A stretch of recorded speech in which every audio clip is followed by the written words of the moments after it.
आजच्या या यशवंत व्याख्यानमालेचे जे आजचे व्याख्याते आहेत धनंजय दिघे यांचं आता क्लासरूममध्ये आगमन होत आहे, तर मी टाळ्यांच्या गजरामध्ये आपण धनंजयचं स्वागत करूया. सोबत दैनिक अकॅडमीचे संचालक माननीय तुकाराम जाधव सर, माझे सहकारी शिवाजी काळे सर आणि इतर सर्व सहकारी आहेत. तर आजच्या या कार्यक्रमाच्या स्वरूपामध्ये आपण सर्वप्रथम धनंजयचा सत्कार करणार आहोत.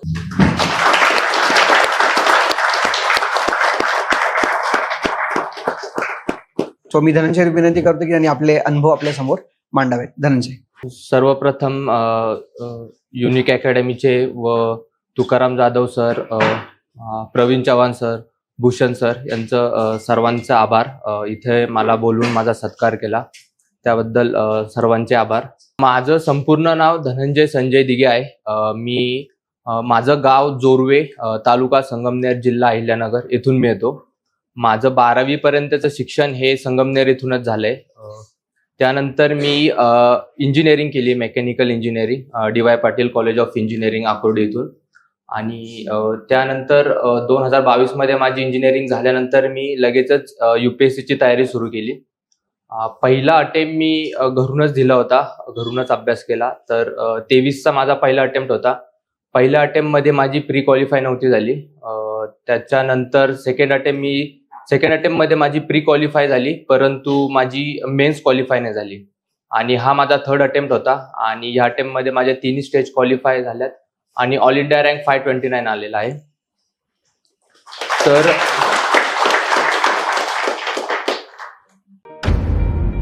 UPSC आणि MPSC 2027च्या अटेम्प्टसाठी तुम्ही तयारी करत आहात का? तर हे रील खास तुमच्यासाठी आहे. द युनिक अकॅडमी घेऊन येत आहे UPSC MPSC 2027 साठी 1 इयर GS इंटिग्रेटेड बॅचेस. यात प्रिलिम्स, मेन्स आणि इंटरव्ह्यू या तिन्ही टप्प्यांची संपूर्ण तयारी करून घेतली जाईल.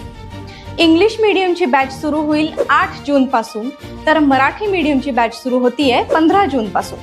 सोमवार ते शनिवार दररोज सकाळी 8 ते 10 या वेळेत. या बॅचेस पूर्णपणे ऑफलाईन स्वरूपात असतील. जर तुम्हाला तुमच्या स्पर्धा परीक्षेच्या जर्नीला योग्य दिशा द्यायची असेल तर आजच ऍडमिशन घ्या. बऱ्याच ठिकाणी मला हा क्वेश्चन विचारला जातो की तुम्ही कधी डिसाईड केलं होतं, इंजिनिअरिंग मध्ये केलं होतं की स्कूलमध्ये केलं होतं, की UPSC कधी करायची? तर हे मी माझ्या स्कूल डेज मध्येच डिसाईड केलं की मला पुढे जाऊन प्रशासन मध्ये काम करायचं आहे. म्हणजे हे नव्हतं डिसाईड केलं की MPSC द्यायची की UPSC द्यायची. तेव्हा काही अवेअरनेस नव्हता MPSC आणि UPSC बद्दल. म्हणून माझे स्कूल डेज मध्येच माझं डिसाइडेड झालं की पुढे जाऊन काहीतरी प्रशासन मध्ये सेवा करावी. आणि इंजिनिअरिंगच्या लास्ट इयर मध्ये म्हणजे इंजिनिअरिंग मी का घेतलं हे पण तुम्हाला सांगतो मी. ह्या ज्या एक्झाम असतात त्या मी समजतो की अनसर्टन असतात आणि देणं पण रिस्की समजतो मी या एक्झाम, कारण की याचं सिलेक्शन रेशो खूप कमी आहे. म्हणून engineering as a backup plan किंवा प्लॅन बी म्हणून घेतलेलं, की काहीतरी फॉलबॅकसाठी पाहिजे की सपोज माझं इथं नाही झालं UPSC मध्ये, तर ऍटलिस्ट मी इंजिनिअरिंग थ्रू एक मला जॉब तरी भेटेल IT मध्ये किंवा ऍटलिस्ट कोर मध्ये तरी. म्हणून मी इंजिनिअरिंग घेतलेलं. आणि अभ्यास तसा मी इंजिनिअरिंग झाल्यानंतरच सुरू केलेला. लास्ट इयर मध्ये मी सगळी माझी स्ट्रॅटेजी, प्लॅनिंग वगैरे केलं होतं. तिथून मी सगळा एक्झाम बद्दल अवेअरनेस घेतला. कन्फ्युजन होतं माझं की MPSC द्यायची की UPSC. शेवटी डिसाईड केलं की UPSC देऊ, कारण की ती मला वाटलं की माझ्यासाठी मोर सुटेबल राहील. म्हणून मी UPSC करण्याचा निर्णय घेतला लास्ट इयर मध्ये कॉलेजच्या. आणि लास्ट इयर मध्ये मी प्लॅनिंग केलं, रिसोर्सेस कुठले वापरणारे ते डिसाईड केलं. आणि इंजिनिअरिंग झाल्या लगेचच मी माझी तयारी सुरू केली. हे क्षेत्र का निवडलं हेही मला बऱ्याच जणांनी विचारलं. तर मी नेहमी लहानपणापासून असं ऐकत आलो होतो की ह्या ज्या सर्व्हिसेस आहे, ऍडमिनिस्ट्रेटिव्ह सर्व्हिस किंवा पोलीस सर्व्हिस, तर यांचा खूप डायव्हर्स स्पेक्ट्रम असतो जो जॉब करायचा असतो. खूप वेगवेगळ्या फील्डमध्ये त्यांना काम करावं लागतं. कधी स्टेट गव्हर्नमेंटसाठी, कधी सेंट्रल गव्हर्नमेंटसाठी, कधी डिस्ट्रिक्टमध्ये काम करतात, कधी मिनिस्ट्रीमध्ये काम करतात. तर हे याच्याबद्दल मी रिसर्च केला होता स्कूल डेजमध्ये आणि कॉलेज डेजमध्ये. म्हणून ते माझ्यासाठी नेहमी एक मोटिवेशन राहिलं की हा जर जॉब केला तर एक मोनोटोनी नाही येणार आयुष्यभरामध्ये जॉबमध्ये. म्हणून हे एक माझ्यासाठी एक मोटिवेशन होतं नेहमी. आणि एक कुठंतरी मला स्वतःची आयडेंटिटी बनवायची होती, की कुठेही जाऊन मला स्वतःचं नाव हे कमवायचं होतं, की मला कुणावरती डिपेंडंट राहायचं नव्हतं. तर त्यासाठी हे एक फील्ड मला वाटलं की मोर सुटेबल वाटलं माझ्यासाठी. आणि आता मी माझी स्ट्रॅटेजी सांगतो की मी कसं अप्रोच केले प्री, मेन्स आणि इंटरव्ह्यू. तर प्रीसाठी मला वाटतं की 4 गोष्टी खूप गरजेच्या असतात. तर पहिलं असतं सिलेबस, 2 नंबर असतं PYQ, तिसरी असती प्रॅक्टिस आणि चौथी असती रिव्हिजन. तर पहिलं जर कन्सिडर केलं आपण सिलेबस, तर प्रीचा सिलेबस एवढा डिटेल नाही गिवन आहे. तर सिलेबस म्हणजे की एक सब्जेक्टसाठी एकच सोर्स रिफर करायचा आणि त्याला कॉम्प्लिमेंट करायचं एक करंट अफेअर्सनी, एक कुठली तरी मॅगझिन आणि एक आपलं न्यूजपेपर, डेलीचं न्यूजपेपर रिडिंग. तर हे असतं सिलेबस, एक सोर्स आणि एक करंट अफेअरचा सोर्स. आणि या सोर्सेस बद्दल माहिती बरेच सारे टॉपर स्टॉक असतात, तिथून तुम्हाला नक्कीच भेटेल. ते मी नाही सांगत, कारण की स्टँडर्ड सोर्सेस आहे, सगळेजण सारखे सोर्सेस वापरतात. पहिले NCERT पासून सुरू करतात आणि मग नंतर एक रेफरन्स म्हणून एखादं बुक वापरतात. तर सिलेबसला स्टिक राहायचं. त्याच्यानंतर PYQs. बरेचशे मुलं काय करतात की PYQ घेतात आणि फक्त बघतात की या सब्जेक्ट मधून आलाय, त्याचं उत्तर बघतात आणि डन, तिथंच संपतं त्यांचं. तर PYQ एक अनालिसिस व्यवस्थित करायला पाहिजे, त्याच्याबद्दल आपण रिसर्च करायला पाहिजे. की सपोज एखाद्या एन्व्हायरमेंटचा PYQ आला आणि कुठले तरी स्पेसिस दिलेत त्यांनी 4 ऑप्शन्समध्ये, 4 ऑप्शन्स पैकी एक बरोबर असतं आणि आपण तेवढंच करतो आणि नेक्स्ट क्वेश्चनला जातो. तर हे असं नकोय करायला. आपण जे 4ही ऑप्शन आहे त्या 4ही ऑप्शनचं व्यवस्थित गुगलवरती जाऊन किंवा ChatGPT वरती रिसर्च करायला हवा. मे बी असं बऱ्याच वेळा झालेलं की जे काही ऑप्शन्स मागच्या वर्षी आले त्याच्यावरती क्वेश्चन्स पुढच्या बऱ्याचशा वर्षी विचारलेले आहेत. तर हे रिसर्च करणं खूप गरजेचं असतं.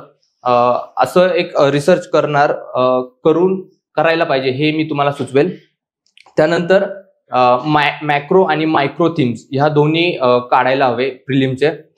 मॅक्रो थीम्स सांगायला गेलं तर पॉलिटीचं जसं आपण सांगतो की पॉलिटीचे काही ऍस्पेक्ट्स असतात, की मॅक्रो थीम जर त्याचे कन्सिडर केले तर फंडामेंटल राईट्स किंवा पार्लमेंट. तर हे असे 3-4 चॅप्टर्स आहेत की त्याच्यामध्ये दरवर्षी क्वेश्चन विचारले जातातच. तर ते मॅक्रो थीम्स, मायक्रो थीम्स तुम्ही साईडला काढायला हवे प्रत्येक विषयाचे आणि त्याची जास्त मल्टिपल टाइम्स रिव्हिजन करायला हवी. आणि जसं जशी एक्झाम जवळ येईल तसं त्या इंटेन्सिटी आणि फ्रिक्वेन्सी ऑफ रिव्हिजन ही वाढायला हवी तुमच्या. तिसरं म्हणजे प्रॅक्टिस. म्हणजे मी जर माझं सांगायला गेलं तर मी पहिल्या अटेम्प्ट मध्ये पण घरून तयारी केली होती. तर पहिल्या अटेम्प्ट मध्ये देखील माझी GS निघाला होता, GS क्वालिफाय झालो होतो, परंतु माझा CSATला तिथं स्कोर नव्हता आला. तर त्या अटेम्प्ट मध्ये GS का क्वालिफाय झालो मी, तर मी जास्त प्रॅक्टिस केली होती. अराउंड मी 70 म्हणजे 100 क्वेश्चनच्या टेस्ट दिल्या होत्या पहिल्याच अटेम्प्ट मध्ये. तर जितकी जास्त तुम्ही प्रॅक्टिस कराल तितकं जास्त तुमचं ऍप्टिट्यूड डेव्हलप होईल, तितकं जास्त तुम्ही तुमच्या इन्स्टिंक्ट वरती रिलाय राहिला तर ते रिवॉर्ड करेल तुम्हाला. म्हणून प्रॅक्टिस करा, व्यवस्थित टेस्ट द्या. मी असं समजतो की ऍटलिस्ट 40 to 50 टेस्ट तरी द्यायला पाहिजे. आणि टेस्ट देऊन फक्त तिथं सोडायला नकोय, तर त्याचं व्यवस्थित अनालिसिस करायला पाहिजे. टेस्टमधून तुम्हाला कळेल की त्याच पॅटर्नचे क्वेश्चन तुमचे चुकतात आणि त्याच्यावरून तुम्हाला तुमच्या स्ट्रेंथ काय, विकनेस काय ते समजून येतील. ते कुठंतरी एका डायरीमध्ये लिहित जा, कुठल्या टाईपचे क्वेश्चन तुमचे चुकतायत, पॉलिटीचे कुठल्या याच्यातले चुकताय, इकॉनॉमीचे कुठले चुकताय. तर ते एक डायरी बनवा आणि तिच्यामध्ये लिहित राहा की तुमचं काय काय चुकतंय. UPSC prelims is done and now it's time to gear up for mains preparation. The Unique Academy's test series are scheduled from 7th June. These tests are extremely useful as you will be writing answers in a time-bound manner and exam-like environment. Also, the tests will be evaluated by our faculty with detailed feedback. You can also personally meet our faculty for any and all the issues regarding your answer writing. Regarding optional subjects, tests for PSIR, Public Administration, History, Geography and Sociology will be conducted in our academy. For more information, contact on the number given below. Thank you. Revision म्हणजे मी माझं जर सांगितलं गेलं तर मला असं खूप रिव्हिजनला खूप त्रास व्हायचा. म्हणजे ज्या गोष्टी मी 2दा-3दा वाचल्या त्या सुद्धा मी पुढे जाऊन विसरायचो. म्हणून एक मी टेक्निक वापरली ऍक्टिव्ह रिकॉलची. तर कुठलीही गोष्ट सपोज 2दा-3दा वाचली तर मी जाऊन ती लगेच लाईन टू लाईन नव्हतं वाचत. पहिले तिथला टॉपिक बघायचो आणि आठवायचा प्रयत्न करायचो की लास्ट टाइम मी काय वाचलंय त्याचं ऍक्टिव्ह रिकॉल करायचो मी. तर त्यांनी काय व्हायचं की माझ्या त्या गोष्टी ते दीर्घकाळ लक्षात राहायच्या. तर ही एक टेक्निक तुम्ही वापरू शकता. आणि स्पेस्ड रिव्हिजन करू शकता की आता सपोज पॉलिटीची 8 दिवसात तुम्ही केलंय, संपूर्ण वाचून झालंय, तर मग असं तुमच्या शेड्यूलमध्ये ठेवा की पुढच्या 15 दिवसांनी पुन्हा ते पॉलिटीचं 2 ते 3 दिवसात पुन्हा रिवाइज करणार. तर असं स्पेस्ड रिव्हिजन ठेवा. असं तुमच्यानुसार तुम्हाला किती इंटरव्हल नंतर रिव्हिजन हवी येते. आणि जर जास्त गोष्टी लक्षात नसेल राहत तर शॉर्ट नोट्स बनवत राहा. ते शेवटच्या महिन्यात किंवा शेवटचे जे 8-15 दिवस असेल प्रीच्या, तर तेव्हा ते खूप कामं येतील. ज्या गोष्टी तुमच्या लक्षात नाही राहते स्पेशली त्यासाठी. आणि काही म्हणजे नोट तुम्हाला देऊ इच्छितो की प्रिलिम मध्ये तुमचं स्टॅटिक खूप स्ट्रॉंग हवं पाहिजेच, स्ट्रॉंगच पाहिजे. मोस्ट ऑफ द मुले करंट वरती खूप रिलाय करतात. तर करंटचं एवढं महत्व मला नाही जाणवलं की करंटचं एवढं खूप जास्त महत्व आहे. एक गोष्ट कायम लक्षात राहू द्या की जो स्टॅटिक मधला क्वेश्चन आहे, जो तुमच्या सोर्स मधला क्वेश्चन, तो कधीच चुकायला नकोय. कारण तुमचा जर तो चुकला तर तो बाकीच्या सर्वांचा बरोबर येणार आणि कॉम्पिटिशन मध्ये तुम्ही एक क्वेश्चन पाठीमागे आहेत. तर स्टॅटिक एकदम स्ट्रॉंग हवं. त्याच्यानंतर कुठल्याही सपोज पॉलिटीतल्या लक्ष्मीकांत मधला क्वेश्चन तुमचा चुकायलाच नको हवा, इतकं स्ट्रॉंग तुमचं स्टॅटिक करा. त्याच्यासाठी मी म्हणाल की जास्तीत जास्त प्रॅक्टिस करा आणि थीम्स वरती रिलाय राहा, जे की तुम्हाला PYQ अनालिसिस करून समजेल. तर ह्या गोष्टी तुम्हाला सांगायच्या होत्या. आणि युट्यूबचा वापर करा रिव्हिजनसाठी. युट्यूबवरती असतात काही चॅनल्स, त्याच्यावरती तुम्ही बघू शकतात. किंवा लॉजिक्स आणि ट्रिक्स ह्या युट्यूबवरती अवेलेबल आहेत. ते बरेचसे मुलं हे करतात की रिलाय राहायचं की नाही याच्यावरती. तर ते तुमच्या रिस्क वरती आहे. पण कधी पण नॉलेज कम फर्स्ट. तर नॉलेजवरती रिलाय राहायला हवं. परंतु कधी कधी आपल्याला नॉलेज नसतं काही गोष्टींतलं. 50-60 क्वेश्चनच असे असतात की ते तुम्ही तुमच्या नॉलेजवरती सोडू शकता. तर त्याच्यावरती तुम्हाला तुमचं लॉजिक आणि ट्रिक्स हे खूप स्ट्रॉंग पाहिजे. त्याच्यासाठी युट्यूबवरती बरेच सारे चॅनल्स आहेत. एक हार्डवर्किंग ह्युमन म्हणून एक चॅनल आहे, ते IASच आहेत, मनीष कुमार आय गेस. तर तिथं ते तुम्ही ट्रिक्स किंवा लॉजिक्स बघू शकता. त्याच्यानंतर सीसॅट, जसं की मी सांगितलं, मी माझ्या पहिल्या अटेम्प्टमध्ये सीसॅटमुळेच मी प्री क्वालिफाय नव्हतो करू शकलो. तर त्याच्यानंतर मी सीसॅट खूप सिरियसली घेतलाय. सेकंड अटेम्प्टमध्ये मी सीसॅटची खूप प्रॅक्टिस केली आहे. युट्यूबवरती मी व्हिडिओज बघितलेत. त्याच्यानंतर PYQ खूप थरोली केलेत. थीम्स काढल्या काही, त्या थीम्सवरती जसं की नंबर सिस्टीम असेल तर नंबर सिस्टीम मी हे खूप माझं स्ट्रॉंग करून ठेवलं होतं. तर युट्यूब असेल किंवा PYQ असेल, त्याच्यानंतर जास्तीत जास्त प्रॅक्टिस जे PYQ असतील किंवा आपले टेस्ट असतील ज्या क्लासेसच्या वगैरे वेगवेगळ्या, तर ते द्यायला हवं. आणि सिम्युलेशन, बरेचसे मुलं सिम्युलेशन देत नाहीत. तर प्रीसाठी ऍटलिस्ट 1 किंवा 2 तरी सिम्युलेशन द्यायला पाहिजे. एक सकाळी 9 ते 11 मध्ये GSचा पेपर आणि दुपारी 2:30 ते 4:30च्या मध्ये एक पेपर. तर असं एक 2 तरी सिम्युलेशन द्यायला पाहिजे तुम्ही. त्याच्यानंतर मेन्स वरती येतो. मेन्सचं सिलेबस खूप डिटेल आणि इलॅबोरेटेड आहे. तर तिथं अशा गोष्टी अशा फ्री हँड्स मध्ये नाहीयेत. तर त्या मेन्स तुम्ही प्रेडिक्ट करू शकता पहिलेच की कुठल्या टाईपचे क्वेश्चन विचारू शकता ते. तर तुम्हाला हे सांगण्याचा हे माझा दृष्टिकोन होता की मेन्समध्ये प्रत्येक सिलेबस पॉइंट वरती तुमच्या डिटेल नोट्स हव्यात. सपोज कुठलं तरी अर्बनायझेशन आहे सोसायटीवरती, तर अर्बनायझेशनचा आपल्या नोट्स अशा फॉर्मॅटमध्ये पाहिजे की इंट्रो, बॉडी आणि कंक्लुजन. इंट्रोमध्ये 2-3 प्रकारचे इंट्रो तुमचे रेडी हवे. त्याच्यानंतर बॉडीमध्ये अर्बनायझेशनच्या काय इश्यूज आहे किंवा इतर काय ऍस्पेक्ट असतील अर्बनायझेशनचे ते, आणि त्याच्यानंतर काय सोल्युशन किंवा वे फॉरवर्ड काय असतील ते.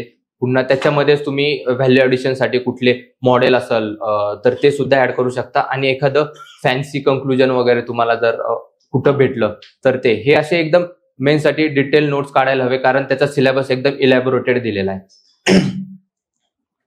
आणि मेन्ससाठी सध्या खूप हे क्लासेसनी खूप AI चा वापर करून चांगल्या चांगल्या नोट्स काढल्यात. तर जास्ती मल्टिपल सोर्सेसकडे तुम्हाला पळण्याची गरज नाही.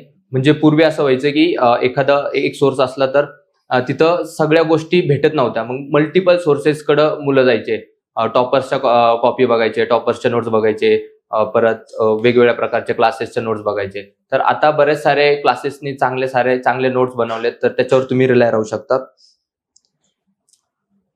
आणि मेन्सचं सुद्धा हेच आहे की प्रॅक्टिस मोर. जसं की मी प्रीला सांगितलं की 40-50 टेस्ट सॉल्व्ह करायला पाहिजे. मेन्सचं तर तेच आहे की जास्तीत जास्त लिहिणे, जास्तीत जास्त प्रॅक्टिस करणे.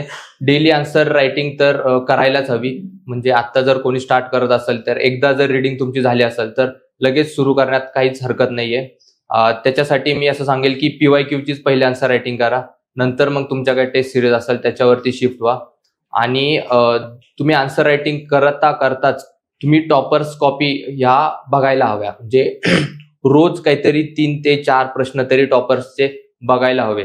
तर त्यांनी काय होतं की तुमचं ऍप्टिट्यूड डेव्हलप होतं की ह्या प्रकारे ते इंट्रो करताय, ह्या प्रकारे ते बॉडी पार्ट्स लिहिताय, ह्या प्रकारे कंक्लुजन लिहिताय. जसं जसं तुम्ही रोज ते बघत जाणार तसं तसं तुमचं ऍप्टिट्यूड डेव्हलप होणार आणि त्या गोष्टी तुम्ही इनग्रेन कराल आणि ते नक्कीच रिफ्लेक्ट होणार तुमच्या काही दिवसांनी तुमच्या आन्सर रायटिंगमध्ये. तर हे एक मी सांगू इच्छितो. आणि त्याच्यानंतर AI चा वापर तुम्ही करू शकता. ChatGPTचा वापर मी खूप चांगल्या प्रकारे केलाय. म्हणजे तेव्हा हे नव्हतं. म्हणजे माझ्या मागच्या मेन्सच्या वेळी ना, पहिल्या मेन्सच्या वेळी टाइम खूप कमी होता माझ्याकडं. तर मग मी ChatGPTला असं टेम्पलेट्स द्यायला लावायचो. एखादा कुठला विषय दिला तर असं सोसायटीच्या मागच्या 4-5 वर्षाचे क्वेश्चन्स आहे अर्बनायझेशनवरती, तर ते मी ChatGPTला फीड करायचो आणि त्यांना सांगायचो की या थीमनुसार मला प्रेडिक्ट करा की पुढच्या वर्षी काय प्रश्न विचारू शकतात. आणि ते प्रेडिक्ट करायचं. आणि त्याच्यानंतर ही एक कमांड द्यायचो की हे सगळे क्वेश्चन मला एक टेम्पलेट द्या की हे सगळे क्वेश्चन मी त्या टेम्पलेटवरतून ऍड्रेस करू शकतो. तर हे एक टेम्पलेट ते मला बनवून द्यायचं.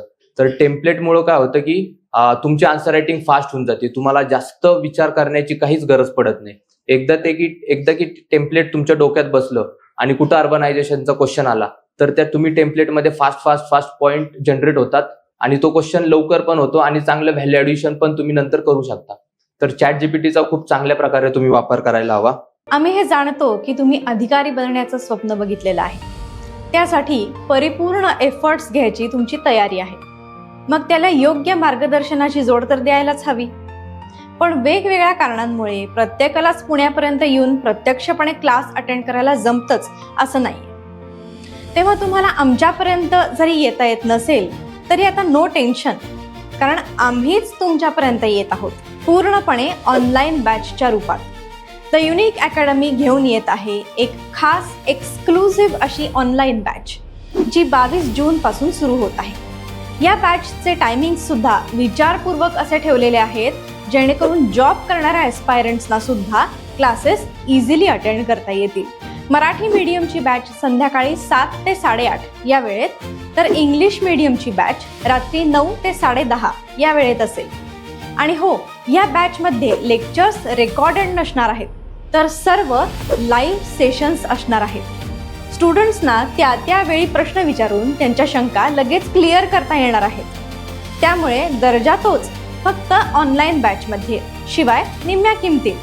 मग ही संधी अजिबात सोडू नका आणि आजच ऍडमिशन घ्या. आणि आता प्रीचा अभ्यास करत असेल, जे कोणी फर्स्ट अटेम्प्ट किंवा पुढच्या वर्षी देणार असेल, तर त्यांच्यासाठी ही एक गोष्ट सांगू शकतो की मी आत्ताच कॉन्सोलिडेटेड मटेरियल तयार करून ठेवा तुमच्या मेन्सचं जे काही असेल ते. कारण त्या प्री नंतर ते 3 महिने असतात, तिथं तुम्ही दुसरीकडे कुठंतरी पळायला नकोय की इथून ऍड करा तिथून ऍड करा. तर जे काही आहे ते आत्ता करून ठेवा, कारण त्या 3 महिन्याचा इंटरव्हल तो मला वाटतं की तो कमी असतो. त्याच्यामध्ये आपल्याला एसी सुद्धा करावा लागतो, ऑप्शनल सुद्धा करावा लागतो आणि मेन सुद्धा करावा लागतो. तर जे काही जिथून तुम्ही जितके मॅक्झिमम सोर्सेस तुम्हाला वाटतंय की तुम्ही करायला हवे, तिथून ते सगळं आत्ताच ते मटेरियल कॉन्सोलिडेट करून ठेवा. आणि काही टॉपर्सच्या कॉपी रिफर करत जा, जसं की श्रुती शर्मा आहे, मेधा आनंद आहे, अनिमेश प्रधान आहे. तर ह्या पण रिफर करत जा, रोजच्या रोज रिफर करत जा. ऍटलिस्ट 3-4 प्रश्न तरी बघत जा. आणि अशी पण प्रॅक्टिस करत जा की क्वेश्चन वाचा आणि लगेच खालचं आन्सर नका वाचू. क्वेश्चन वाचा, तुम्हाला काय ब्रेनस्टॉर्मिंग करायची ती ब्रेनस्टॉर्मिंग करा पहिले, आणि मग टॉपर्सचे आन्सर कॉपी बघा आणि मग ते कम्पेअर करा की काय मी अजून ऍड करू शकतो किंवा काय माझं चुकलं, असं कम्पॅरिझन करा. ही एक प्रॅक्टिस तुम्ही करू शकता. आणि एसे खूप निग्लेक्टेड वाटतं मला. बरेचसे मुलं त्याची प्रॅक्टिसही नाही करत, त्याचं काही प्रिपरेशनही नाही करत आणि खूप जुन्या पद्धतीचे टेम्पलेट्स वगैरे वापरतात. तर हे नकोय करायला. मी माझं सांगितलं तर मला मागच्या मेन्समध्ये 100 मार्क आले होते आणि ह्या मेन्समध्ये मला 118 मार्क आले. तर त्याचं एकच कारण आहे, मी ह्या वर्षी एसेला ऍज अ जीएस म्हणून ट्रीट केलं. जेवढे एफर्ट्स मी GS 1 ला टाकले, जेवढे एफर्ट्स मी GS 2 ला टाकले, तेवढेच एफर्ट्स मी तेवढेच एफर्ट्स मी एसेला देखील टाकले. म्हणून माझा स्कोर तो स्पाइक झाला, म्हणजे 100चा 118 झाला. त्याच्यासाठी मी तुम्हाला सांगतो की मी तिथं देखील ChatGPTचा वापर केला होता. PYQ मी ChatGPTला फीड करायचो. पहिले मी माझं ब्रेनस्टॉर्मिंग करायचो एखादा टॉपिक घेऊन, मग ते ChatGPTला फीड करायचो. ChatGPTला सांगायचो की याच्यावरती मला वेगवेगळ्या प्रकारचे डायमेन्शन द्या. मग ChatGPT मला वेगवेगळ्या प्रकारचे डायमेन्शन द्यायचं आणि मग मी कम्पेअर करायचो की कुठले डायमेन्शन्स मी त्याच्यामध्ये ऍड करू शकतो. पुन्हा मी इंट्रोज सुद्धा, माझे इंट्रोज पहिल्यापासूनच प्रिपेअर्ड होते की वेगवेगळ्या प्रकारच्या थीम्स काढल्या, त्या थीम्सवरती मी इंट्रो प्रिपेअर्ड केले होते आणि पाठ करूनच गेलो होतो मी ते इंट्रो. आणि ते पण ChatGPTलाच विचारलं की ही थीम आहे, याच्यावरती मला एक इंट्रो पाहिजे. तर तसे मी ChatGPTचा वापर करून एसेसाठी प्रिपरेशन केली होती. आणि टार्गेटेड मेहनत घ्यायला हवी. GS 4, ऑप्शनल आणि एसे हे तीनच मला असं वाटतं की खूप इम्पॉर्टंट ऍस्पेक्ट असतात मेन्सचे. जर ह्या 3 गोष्टीमध्ये तुम्ही एक्सेल केलं तर नक्कीच मेन्समध्ये खूप जास्त मार्क्स तुम्हाला पडू शकतात. म्हणून या 3 गोष्टींवरती सर्वात जास्त तुमचा फोकस हवा. चांगल्या नोट्स पाहिजे, चांगल्या आन्सर रायटिंगची प्रॅक्टिस करायला पाहिजे या 3 गोष्टींची. आणि शेवटी ऑप्शनल, माझा ऑप्शनल अँथ्रोपॉलॉजी होता. मागच्या वर्षी मला अँथ्रोमध्ये 234 मार्क्स होते आणि ह्या वर्षी 276 मार्क्स आहे. तर 40 जवळजवळ 42 मार्क्सची जम्प झाले आहे. तर त्याचं कारण हेच आहे की मागच्या वर्षी मी अँथ्रोपॉलॉजीची आन्सर रायटिंगची प्रॅक्टिस काहीच नव्हती केली, फक्त एक पेपर लिहून गेलो होतो. तर ह्यावेळी मी ती चूक नाही केली. ह्यावेळी मी PYQ ची सुद्धा आन्सर रायटिंग केली, जास्तीत जास्त ब्रेनस्टॉर्मिंग केलं. मागच्या वर्षी मायक्रो नोट्स नव्हते काढले, तर ह्या वर्षी मी मायक्रो नोट्स सुद्धा काढले आणि टेस्ट सिरीज लावलेली. तर टेस्ट सिरीज मध्ये मी 5 ते 6 पेपर तरी दिले होते अँथ्रोचे. तर जी चुकी मी मागच्या वेळी केली होती ती चुकी मी ह्यावेळी नाही केली, म्हणूनच माझा स्कोर 40 मार्क्सनी वाढलेला आहे. म्हणजे ऑप्शनलचं मी हे सांगतो की मध्ये 5 दिवसाच्या सुट्ट्या असतात GS 4 झाल्यानंतर. तर असं टार्गेट हवं की त्या 5 दिवसात ऍटलिस्ट तुमचा ऑप्शनल 2दा तरी रिवाइज झाला पाहिजे. तर त्याच्यासाठी तुम्ही तुमच्या ज्या बल्की नोट्स आहेत तर त्याच्यातून रिवाइज करणं खूप हार्ड आहे. तर जेव्हा तुम्ही त्या 3 महिन्यामध्ये आहे ना, तर तेव्हा त्या नोट्सला मायक्रो नोट्समध्ये कन्वर्ट करत चला. म्हणजे काय होईल, त्या 5 दिवसात 2-3 जितक्या जास्त रिव्हिजन होतील तितकं चांगलं आहे.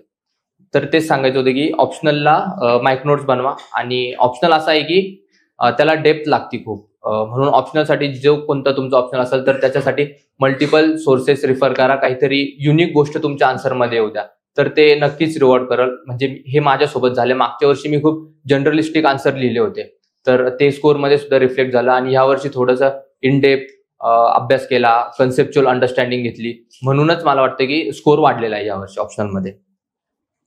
तर हे झालं मेन्सचं.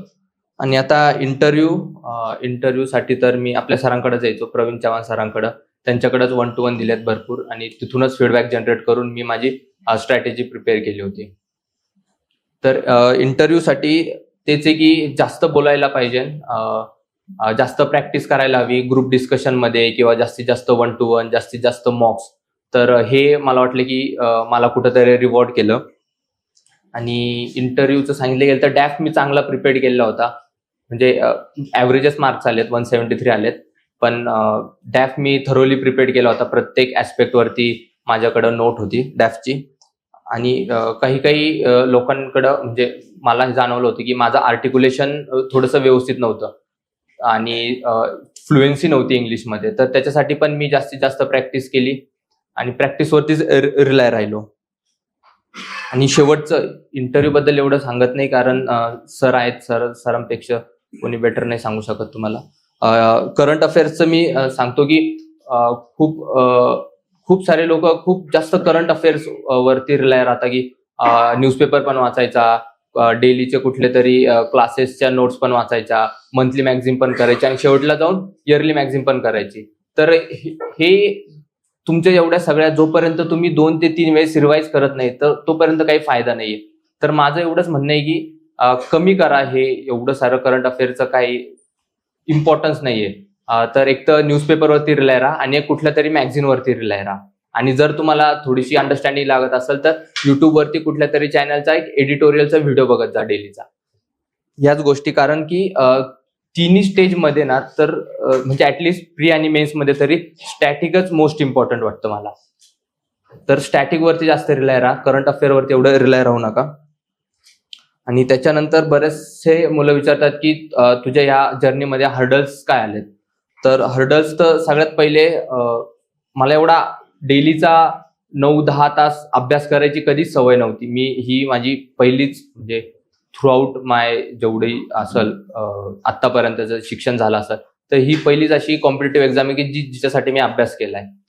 तर स्टडिंग लॉंग आवर्स हेच माझ्यासाठी खूपच जास्त मोठं हर्डल होतं. तर हे कसं टॅकल करायचं.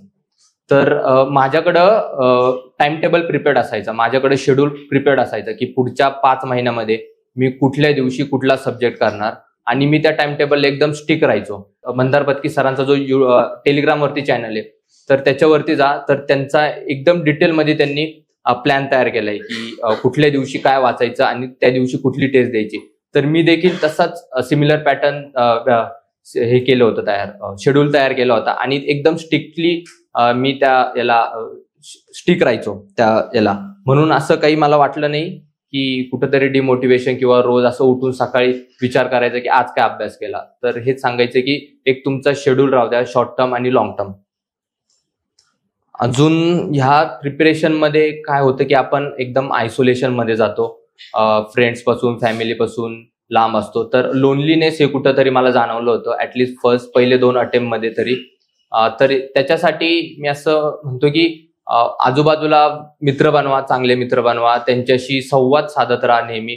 तुम्हाला काही तुमच्या फिलिंग्स वगैरे एक्सप्रेस करायचे असे इमोशन्स वगैरे वेंट आउट करायचे असेल तर चांगले मित्र बनवा, त्यांच्याशी नेहमी बोलत राहा. असं एकदम आयसोलेशन मध्ये जाऊन आणि कुठंतरी मग त्याच्यानंतर फेल्युअर आलं तर ते पचणं खूप अवघड असतं. तर चांगले मित्र बनवा हेच सांगतो मी.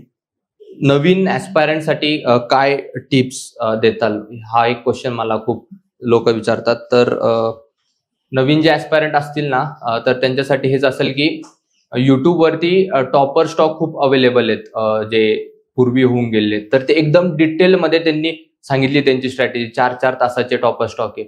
तर एक टॉपर स्टॉक मी रिफर केला होता, शुभम कुमार म्हणून, ऑल इंडिया रँक 1 आहे 2020 का 21चे. तर त्यांचा 4 तासाचा एक टॉपर स्टॉक आहे.